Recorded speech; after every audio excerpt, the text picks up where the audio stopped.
যে সমস্ত লক্ষণ ও উপসর্গ দেখলে আপনি বুঝতে পারবেন যে আপনি টাইফয়েডে আক্রান্ত হয়েছেন।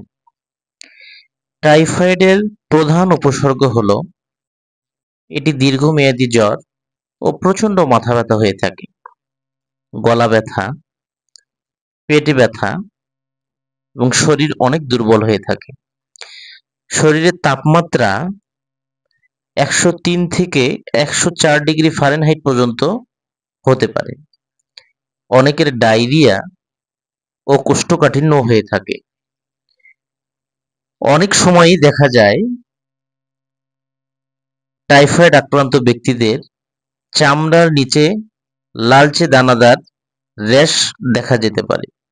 অনেক ক্ষেত্রেই এই জ্বর প্রথম সপ্তাহে পরীক্ষায় ধরা নাও পড়তে পারে। দ্বিতীয় এবং তৃতীয় সপ্তাহে জ্বর ধরা পড়ে এবং মারাত্মক আকার ধারণ করতে পারে।